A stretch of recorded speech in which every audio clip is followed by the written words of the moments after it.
ಧರ್ಮಸ್ಥಳದಲ್ಲಿ ನೂರಾರು ಶವವನ್ನ ಹೂತಿಟ್ಟ ಆರೋಪ ಪ್ರಕರಣ ಸಂಬಂಧ ಆ ಬುರುಡೆಯನ್ನ ಎಲ್ಲಿಂದ ತಗೊಂಡು ಬಂದ ಅನ್ನೋ ಜಾಗದ ಬಗ್ಗೆ ಈಗ ಎಸ್ಐಟಿ ಅಧಿಕಾರಿಗಳು ತನಿಖೆಯನ್ನ ನಡೆಸ್ತಾ ಇದ್ದಾರೆ. ಮಾಸ್ಕ್ ಮ್ಯಾನ್ ಹೇಳಿದ್ದ ಜಾಗದಲ್ಲಿ ತನಿಖೆ ನಡೆಸೋದಕ್ಕೆ ಈಗ ಎಸ್ಐಟಿ ಅಧಿಕಾರಿಗಳು ಸಿದ್ಧತೆಯನ್ನ ಮಾಡ್ಕೊಳ್ತಾ ಇದ್ದಾರೆ. ಎಲ್ಲಿಂದ ಆ ಬುರುಡೆ ತಗೊಂಡು ಬಂದ ಅನ್ನೋದು ಗೊತ್ತಾಗ್ಬೇಕಲ್ಲ. ಮಹಿಳೆಯ ಬುರುಡೆ ಅಂತ ದೂರುದಾರ ಅನಾಮಿಕ ಬುರುಡೆ ಬಿಟ್ಟಿದ್ದ. ಬೇರೆಯವರು ಬುರುಡೆ ತಂದು ಕೊಟ್ಟಿದ್ರೆ ಅವರಿಗೂ ಸಂಕಷ್ಟ ಎದುರಾಗತ್ತೆ. ನಾನೇ ಹೂತಿಟ್ಟ ಶವದ ಬುರುಡೆ ಅಂತ ದೂರುದಾರ ಹೇಳಿದ್ದ. ಬೇರೆಯವರು ಯಾರಾದ್ರೂ ಬುರುಡೆ ತಂದು ಕೊಟ್ಟು ಇವನದನ್ನ ತಗೊಂಡು ಬಂದಿದ್ರೆ ಅವನು ಅದಕ್ಕೂ ಫೇಸ್ ಮಾಡ್ಬೇಕಾಗತ್ತೆ. ನಾನೇ ಹೂತಿಟ್ಟ ಶವದ ಬುರುಡೆ ಅಂತ ಈ ದೂರುದಾರ ಹೇಳಿದ್ದ. ಬುರುಡೆ ಹೇಗೆ ಸಿಕ್ತು ಅನ್ನೋ ಬಗ್ಗೆ ಇವತ್ತು ಫುಲ್ ಎಂಕ್ವೈರಿ ನಡೆಯುತ್ತೆ. ಇಲ್ಲಿ ಬುರುಡೆ ಹೇಗ್ ಸಿಕ್ತು, ಎಲ್ಲಿಂದ ತಗೊಂಡು ಬಂದೆ, ನೀನ್ ಎಲ್ಲಿ ಹೂತಾಕಿದ್ದೆ, ಇದೆಲ್ಲ ವಿಚಾರಗಳ ಬಗ್ಗೆ ಈಗ ಎಸ್ಐಟಿ ತನಿಖೆಗೆ ಮುಂದಾಗಿದೆ. ಧರ್ಮಸ್ಥಳದಲ್ಲಿ ನೂರಾರು ಶವವನ್ನ ಹೂತಿಟ್ಟ ಆರೋಪ ಪ್ರಕರಣ ಇವತ್ತು ಆ ಮಾಸ್ಕ್ ಮ್ಯಾನ್ ಹೇಳಿದ್ನಲ್ಲ ಜಾಗ, ಬುರುಡೆ ತಗೊಂಡು ಬಂದಿದ್ದೆ ಅಂತ ಬುರುಡೆ ಬಿಟ್ಟಿದ್ನಲ್ಲ, ಆ ಜಾಗದ ಬಗ್ಗೆ ತನಿಖೆ ನಡೆಯುತ್ತೆ. ಬೇರೆಯವ್ರು ಏನಾದ್ರೂ ಅವನ ಕೈಯಲ್ಲಿ ಬುರುಡೆ ತಂದು ಕೊಟ್ಟಿದ್ರೆ ಅವ್ರಿಗೂ ಕೂಡ ಸಂಕಷ್ಟ ಎದುರಾಗುತ್ತೆ. ನಾನೇ ಹೂತಿಟ್ಟ ಶವದ ಬುರುಡೆ ಅಂತ ಹೇಳಿದ್ದ. ಸೊ ಹೀಗಾಗಿ ತೀವ್ರ ವಿಚಾರಣೆಗೆ ಆತನನ್ನ ಒಳಪಡಿಸಲಾಗುತ್ತೆ. ಬುರುಡೆ ಎಲ್ಲಿಂದ ತಗೊಂಡು ಬಂದ, ಯಾವ ಜಾಗದಲ್ಲಿ ಹೂತಿಟ್ಟಿದ್ದ, ಎಷ್ಟು ವರ್ಷಗಳ ಹಿಂದೆ ಹೂತಿಟ್ಟಿದ್ದ, ಇವಾಗ ಯಾಕೆ ಅವನಲ್ಲಿ ಅಗದ, ಇದೆಲ್ಲ ವಿಚಾರಗಳ ಬಗ್ಗೆ ಕೂಡ ಎಸ್ಐಟಿ ತನಿಖೆಯನ್ನ ನಡೆಸುತ್ತೆ. ಪ್ರಣಬ್ ಮೊಹಂತಿ, ಎಸ್ಐಟಿ ಮುಖ್ಯಸ್ಥರಾಗಿರುವಂತಹ ಪ್ರಣಬ್ ಮೊಹಂತಿ ಅವರ ನೇತೃತ್ವದಲ್ಲಿ ಇವತ್ತು ಆ ಅನಾಮಿಕ ದೂರುದಾರನ ವಿಚಾರಣೆ ನಡೆಯುತ್ತೆ. ಈಗ ಆಲ್ರೆಡಿ ಎಸ್ಐಟಿ ಅಧಿಕಾರಿಗಳಿಗೆ ಸಾಕಷ್ಟು ಅನುಮಾನ ಬಂದಿದೆ. ಇವನ್ ಏನೋ ಬುರುಡೆ ಬಿಡ್ತಾ ಇದ್ದಾನೆ, ಇವ್ನು ನಮ್ಮನ್ನ ದಾರಿ ತಪ್ಪಿಸ್ತಾ ಇದ್ದಾನೆ ಅನ್ನೋದು ಬಹಳ ಸ್ಪಷ್ಟವಾಗಿ ಗೊತ್ತಾಗಿದೆ. ಇವನ್ ಹಿಂದೆ ಯಾರಿದ್ದಾರೆ, ಏನು ಎತ್ತ ಅನ್ನೋದ್ರ ಬಗ್ಗೆ ಈಗ ಆಲ್ರೆಡಿ ಎಸ್ಐಟಿ ಒಂದು ಹಂತದ ವರದಿಯನ್ನ ಸರ್ಕಾರಕ್ಕೆ ತಲುಪಿಸಿದೆ. ಈ ಮಹಿಳೆ ಬುರುಡೆ ಅಂತ ಹೇಳಿದ್ದ ಇವನು, ಒಬ್ಬ ಮಹಿಳೆಯ ಶವವನ್ನ ಹೂತಿಟ್ಟಿದ್ದೆ, ಮಹಿಳೆಯ ಬುರುಡೆ ಅಂತ ಹೇಳಿದ್ದ. ಆದ್ರೆ ಅದು ಮಹಿಳೆಯ ಬುರುಡೆ ಅಲ್ಲ ಅನ್ನೋದು ಕೂಡ ಗೊತ್ತಾಗಿದೆ.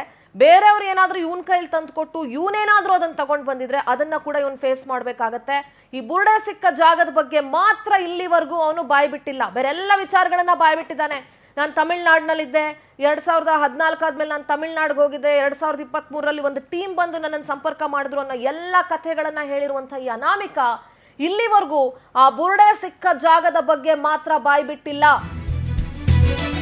ಈ ಬುರುಡೆಯ ಮತ್ತೊಂದು ರಹಸ್ಯವನ್ನ ಭೇದಿಸೋದಕ್ಕೆ ಎಸ್ಐಟಿ ಮುಂದಾಗಿದೆ. ಈಗಾಗಲೇ ಎಸ್ಐಟಿ ಬ್ಯಾಕಪ್ ಟೀಮ್ ನಿಂದ ಮಾಹಿತಿಯನ್ನ ಸಂಗ್ರಹಿಸಲಾಗ್ತಿದೆ. ಯಾವುದಾದ್ರೂ ಜಾಗವನ್ನ ಅಗೆದು ಅಲ್ಲಿಂದ ಬುರುಡೆ ತಂದಿದ್ದ ಇವನು,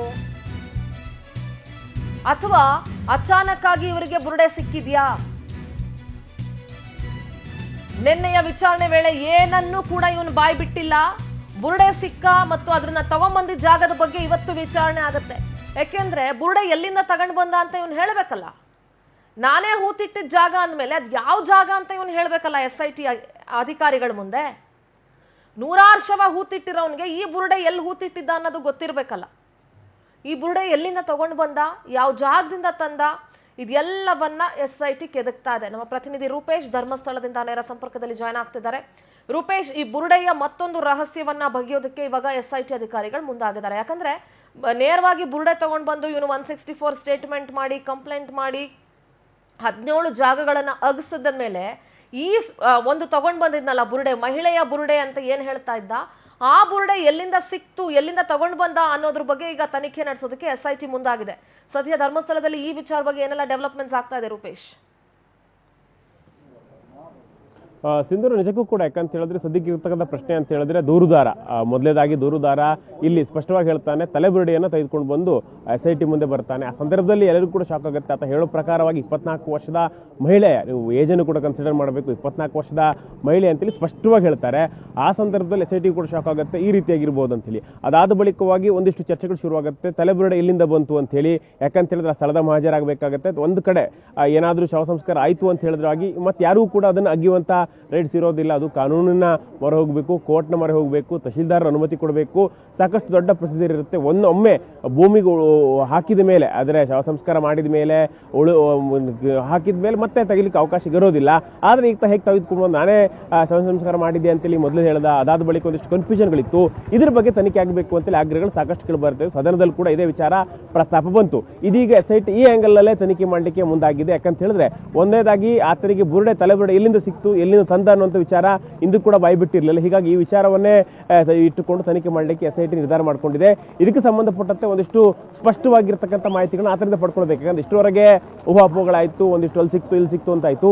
ಈಗಾದರೂ ಸ್ಥಳ ಹೇಳಬೇಕಲ್ಲ, ಸ್ಥಳ ಹೇಳಿದ್ಮೇಲೆ ಅದಕ್ಕೆ ಮಹಾಜರಾಗಬೇಕಲ್ಲ, ಆ ಪ್ರಯತ್ನವನ್ನು SIT ಮಾಡ್ತಾ ಇದೆ. ಹೀಗಾಗಿ ಬೆಳ್ತಂಗಡಿ SIT ಕಚೇರಿಗೆ ಕೆಲವೇ ಕ್ಷಣಗಳಲ್ಲಿ ಆತ ಅನಾಮಿಕನನ್ನು ಕರ್ಕೊಂಡು ಬರ್ತಾರೆ, ಮಾಸ್ಕ್ ಮ್ಯಾನ್ ಅನ್ನು ಕರ್ಕೊಂಡು ಬರ್ತಾರೆ. ಅದಾದ ಬಳಿಕವಾಗಿ ಇಲ್ಲಿ SIT ಮುಖ್ಯಸ್ಥರಾಗಿದ್ದ ಪ್ರಣಾಮ್ ಮೊಹಂತಿ ಅವರು ಕೂಡ ಕೆಲವೇ ಕ್ಷಣಗಳಲ್ಲಿ SIT ಕಚೇರಿಗೆ ಬರ್ತಾರೆ. ಕಚೇರಿ ಬಂದ ಮೇಲೆ ದೊಡ್ಡ ಮಟ್ಟಿಗೆ ಇನ್ವೆಸ್ಟಿಗೇಷನ್ ಶುರುವಾಗುತ್ತೆ. ಅದು ಕೂಡ ದೂರುದಾರ ಸಂಬಂಧಪಟ್ಟಂತೆ ದೂರುದಾರನನ್ನು ಕೂಡ ಒಂದಿಷ್ಟು ಪ್ರಶ್ನೆಗಳನ್ನ ಒಳಪಡಿಸುವ ಮೂಲಕ ಸಮಗ್ರ ತನಿಖೆ ಆಗುತ್ತೆ ಇವತ್ತು ಸಿಂಧೂರ. ಥ್ಯಾಂಕ್ ಯು ರೂಪೇಶ್ ನಿಮ್ಮೆಲ್ಲ ಡೀಟೇಲ್ಸ್ಗಾಗಿ.